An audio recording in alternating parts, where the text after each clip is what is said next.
Day 4 পর্যন্ত blog তোমাদের সাথে শেয়ার করেছি। আজকে শেয়ার করবো ডে 5। যারা যারা এখনও পর্যন্ত ডে 1, 2, 3, 4 দেখোনি, প্লিজ ভিডিওটা দেখে এসো, ভালো লাগবে আশা করি।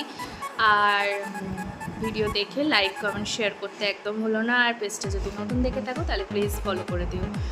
তা আমি আমার ভিডিও শুরু করছি। তো হ্যালো গাইজ, আমি নেহা। তোমরা সবাই কেমন আছো? আশা করি ভালো আছো। আমিও অনেক ভালো আছি। ডে 5-এর যে ব্লগটা তোমাদের সাথে শেয়ার করবো সেটা দুটো পার্টে শেয়ার করবো, না হলে ভিডিও অনেক লেন্দি হয়ে যাবে আর তোমরাও দেখতে চাইবে না।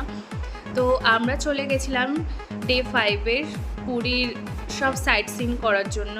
তো সেখানেই একটা মিউজিয়ামে আসি আর দেখি বালি দিয়ে এই জিনিসগুলো তৈরি করা হয়েছে। এত সুন্দর লাগছে জিনিসগুলো দেখতে, মানে অসাধারণ অসাধারণ। এত সুন্দর মিউজিয়াম। আমি আগেও গেছি কিন্তু এই জায়গায় আমি কখনো যাইনি। এই জায়গায় আমি ফার্স্ট টাইম গেলাম। তো আমার খুব ভালো লেগেছে। তোমরা যারা যারা গেছো অবশ্যই কমেন্ট বক্সে কমেন্ট করে জানিও কারা কারা গেছো এই জায়গাটায়। তারপর আমরা চলে আসি কোণারক মন্দিরে। এখানে আমি আগেও এসেছি। এখানে যে জিনিসটা আমি এবারে দেখলাম যে এখানের মন্দিরে ঢুকতে দিচ্ছে না, হয়তো মেবি অনেক দিন আগে থাকতেই ঢুকতে দেয় না।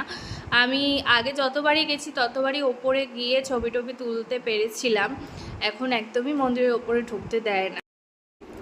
এবারে গিয়ে যেটা বুঝলাম, পুরীর সাইট সিনে অনেক বেশি রেস্ট্রিকশন করে দিয়েছে, অনেক জায়গাতেই অনেক নিয়ম কানুন হয়েছে, যেটা হয়তো আজ থেকে 5-7 বছর আগেও ছিল না। এটা হচ্ছে ওই কোণারকেরই এমন একটা জায়গা, সেখান থেকে শীতল হাওয়া আসে। এরপরে আমরা চলে যাই নেক্সট ডেস্টিনেশনে। এটা হচ্ছে আমি তো ভুলে গেছি, তোমরা প্লিজ জানলে কমেন্ট বক্সে কমেন্ট করে জানিও এটা কোন জায়গা। আপাতত আমার তো খেয়াল পড়ছে না, যতদূর সম্ভব এটা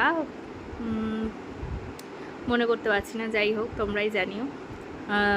এটাও খুব সুন্দর জায়গা, ভীষণই সুন্দর জায়গা। তারপরে এখান থেকে ওপর থেকে এই নিচের ভিউটাই খুব সুন্দর, ভীষণ সুন্দর এখান থেকে নিচের ভিউটা।